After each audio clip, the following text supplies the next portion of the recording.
Presiden Joko Widodo dan pemerintah mengakui telah terjadi banyak pelanggaran hak asasi manusia berat di Indonesia.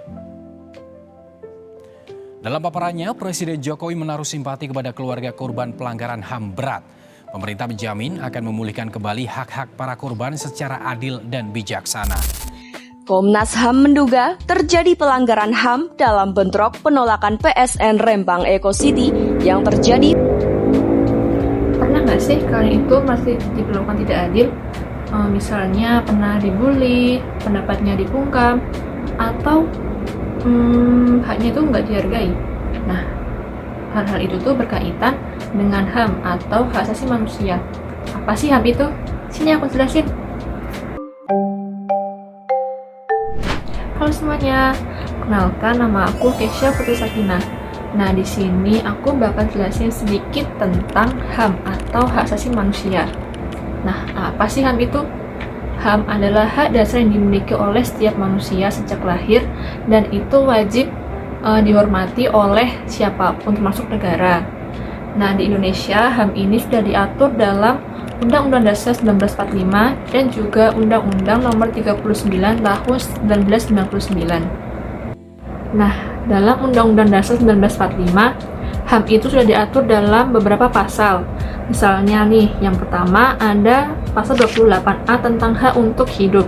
Lalu yang kedua ada pasal 28E tentang kebebasan berpendapat dan juga beragama. Lalu yang ketiga, pasal 28H tentang hak untuk mendapatkan lingkungan hidup yang baik dan juga sehat. Lalu yang terakhir ada pasal 31 tentang hak untuk mendapatkan pendidikan.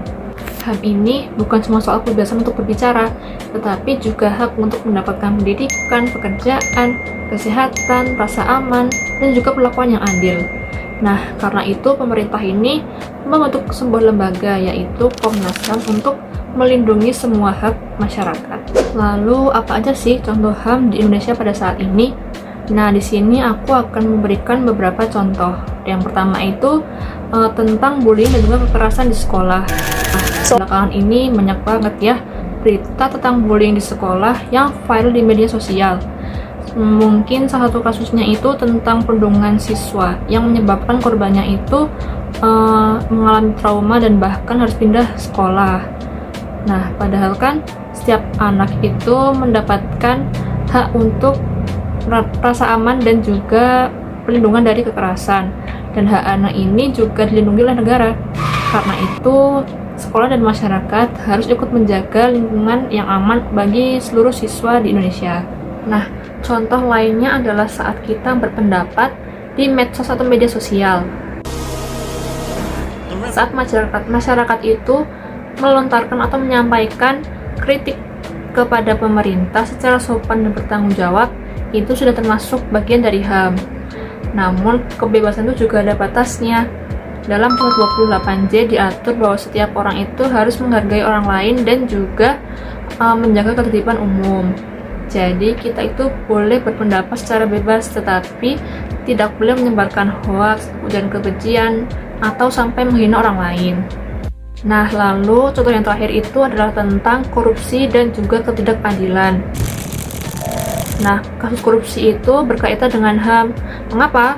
Karena korupsi itu bisa merugikan seluruh masyarakat dan juga menghambat hak rakyat untuk mendapatkan pendidikan, kesehatan, dan juga kesejahteraan.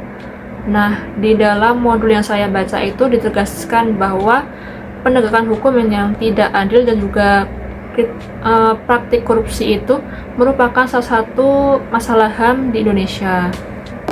Nah, sebelum aku tutup nih, aku bakal menekankan sekali lagi bahwa HAM itu bukan hanya tugas pemerintah atau lembaga hukum, tetapi kita semua juga punya tugas dan tanggung jawab untuk menghormati orang lain.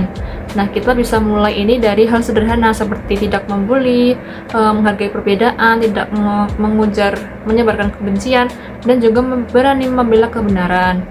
Nah, kalau kita ingin dihargai orang lain, maka kita juga harus menghargai hak orang lain. Karena Indonesia yang adil dan damai itu dimulai dari masyarakat yang saling menghargai hak sesama manusia. Terima kasih sudah menonton, sampai jumpa.